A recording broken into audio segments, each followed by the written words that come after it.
Terrific. The Jeters, everyone.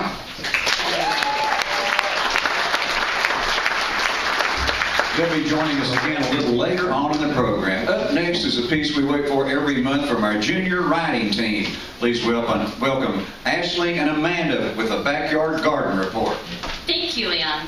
A baby possum was recently seen crawling on the front porch.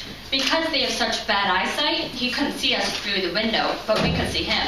He kept on sniffing up in the air, smelling the suet feeder hanging for the birds. He eventually left into the woods. New progress on the family of barred owls have been noted.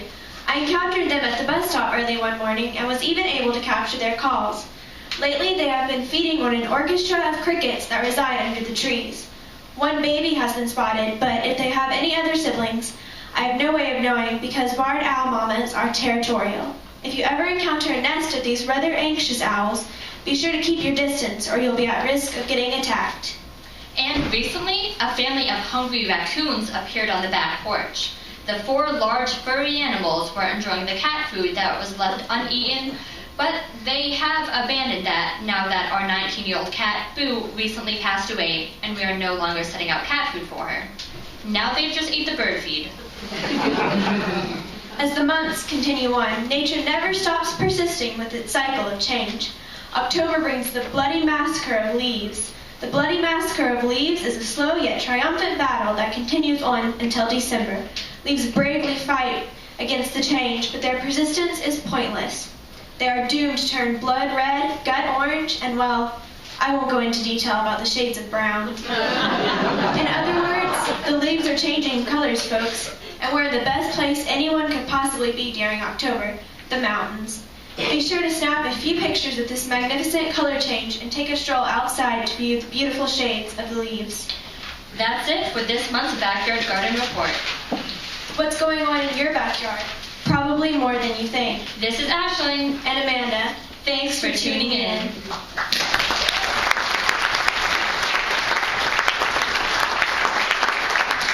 Thank you, girls. We now join Grace, who has made her way to the boarding house. I was told there might be a room here. Oh, yes, ma'am. You'll have to talk to my mother about that. Mama! Lori, is something wrong? No, Mama, nothing's wrong, Mama. This is, I'm with the that is to say, I'm Grace McCune. I was told I might find a room here. I do have one more room available. We've got indoor plumbing, of course. There's a bathroom on your hall. You'll share it with my daughter. Meals are served family style at 5:30 and no pets. Rents are due on Monday morning at the start of each week. Yes, and I'm in the middle of a project right now, so I don't have the rent in advance. But I do have a job, and I'm working on an assignment right now. Lots of people are in the middle of a project these days. How long do you plan to stay? I've got some people to interview for a book I'm working on. I need a place to stay until I can find them and interview them and, of course, write the story. And I mail the stories to the editor in Nashville, and then he pays me, and then I can pay you.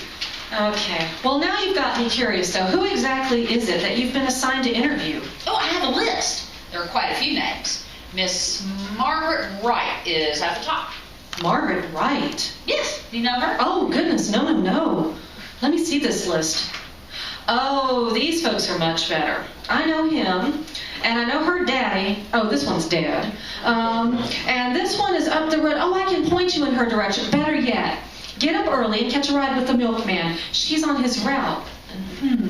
If this is the Lynn Sandman I know, she's really old if she's still alive.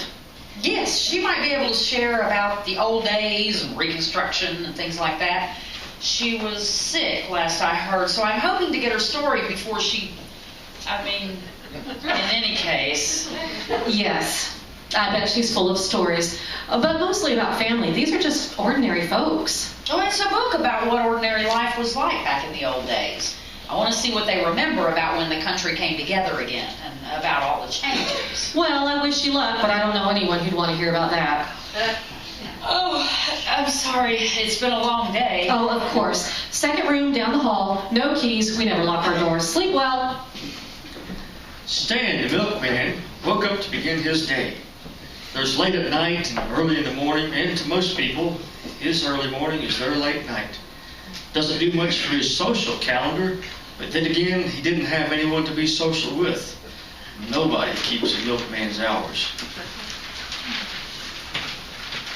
Hey, buddy, can you help a fellow out and pass me a bottle? Here, on the house. Thanks. What you trying to do, poison me? What's wrong? Is it sour? Oh no, my stock. There's milk in this bottle. What kind of a joke are you playing? Ask a man for a drink and he gives you milk. Thanks for nothing.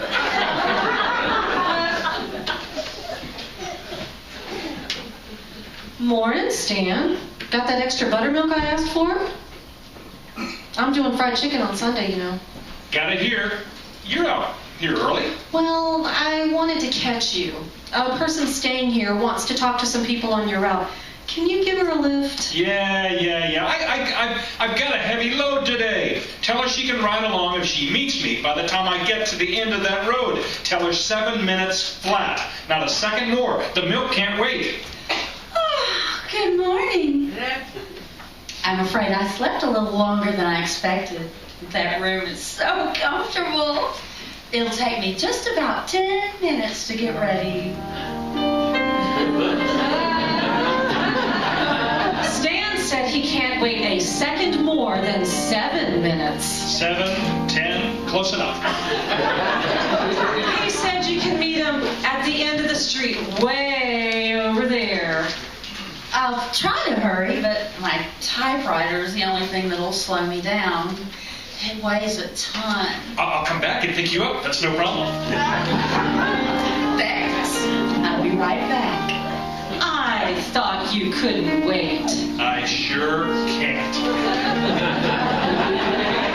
Stan picked up Grace and continued to do so every day. As she checked off the people on her list, the days were getting more efficient as Stan knew the daily routines of most of the people she needed to talk with.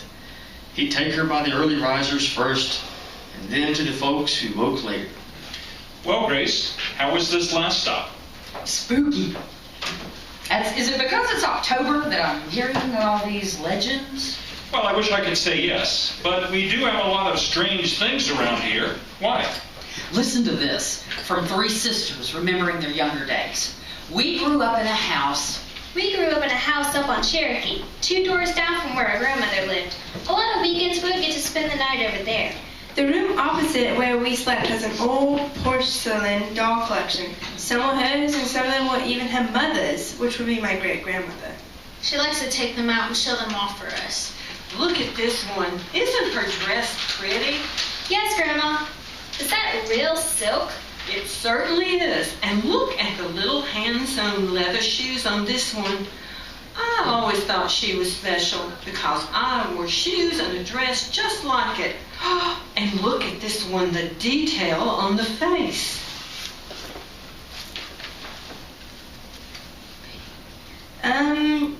Yeah. Let's put them back now. I'm done playing. Okay, honey. I got to go check on those cookies in the oven anyway. The doll, the oldest one, with the details painted on the face. Almost human-like. It scared me. Me too. When I went to sleep at night, the room to that door was cracked just enough so I could see in, and it almost felt like that one doll was watching me. I was fine with the others. Well, one night I was 15 years old.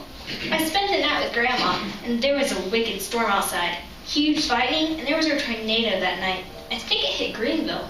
The power was out, but the lightning was flashing, and I saw the face, the doll, and the lightning flash. But then, with each flash, it looked like that doll was in a different place. Crash, crash, crash. The lightning flashed and the doll moved. We ran to Grandma's room and spent the rest of the night there. When I woke up, I thought maybe the storm scared me so much that I was seeing things. But when I got to my room, the doll was perched, sitting on the nightstand exactly to where I would have been sleeping. It just gave me chills. But some of them were funny. Like, when you took me to Jonesborough yesterday. Let's see. Yes, here. I own and operate A bed and breakfast. It is in the oldest building in Jonesborough, and on lot number 1, built in 1790. It's just across the railroad track next door to the Salt House, which was originally the Masonic Lodge. It wasn't always a bed and breakfast, but it's always been a place where people lived and stayed. I had visitors tell me, only male visitors, that some nights they hear giggling girls or women in the late hours of the night. Our female patrons have never heard them. The giggling women are reputed to be ladies of ill repute. I've never heard them myself, but I tell you, after my husband passed away and I was alone in the house, if I went upstairs at night, with every step I climbed, I would sing, Jesus loves me. I see what you mean. Well, here we are at Cleater's house. Maybe you'll get something more than an old wives' tale from him. I'm going to bring him his milk and tell him who you are and see if everything is all right with him. While Stan checks with Cleater, we'll check in too. You're listening to A Night with the Yarn Exchange on WETS 89.5 FM.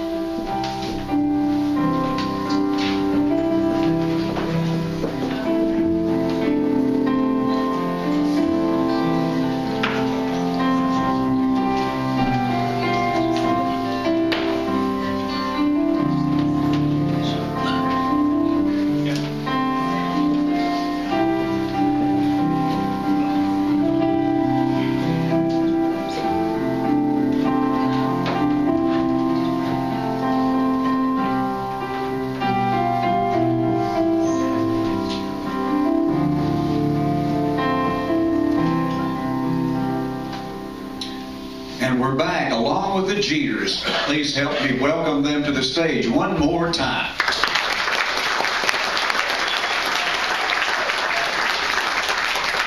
Thank you very much. We're proud to be here.